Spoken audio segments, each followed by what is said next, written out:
And for the Best Director, Lawrence Fajardo, Invisible.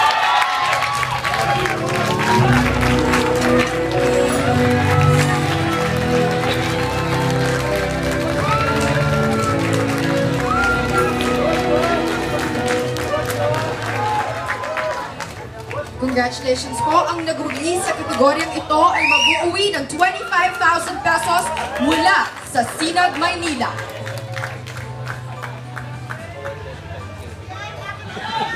Sino yung best actor? Rock and roll. Wala na, no? First, salamat po sa dalawang direktor ng buhay. Yung wife ko si Chrisma for always supporting me sa dream ko parati. Second, yung mother ko, andun siya ngayon, Lourdes Fajardo. Naalala ko siya yung parati yung kasama man yung pelikula. So, ayun.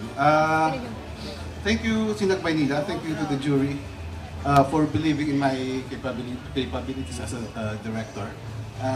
Salamat,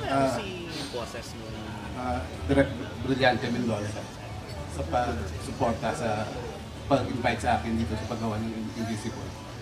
Maraming salamat.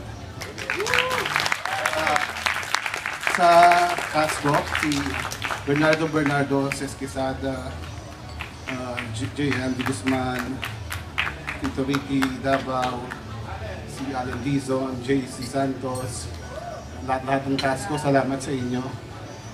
Medyo may mga differences tayo, may mga nag-awit din, may conflict sa mga ideas, pero salamat.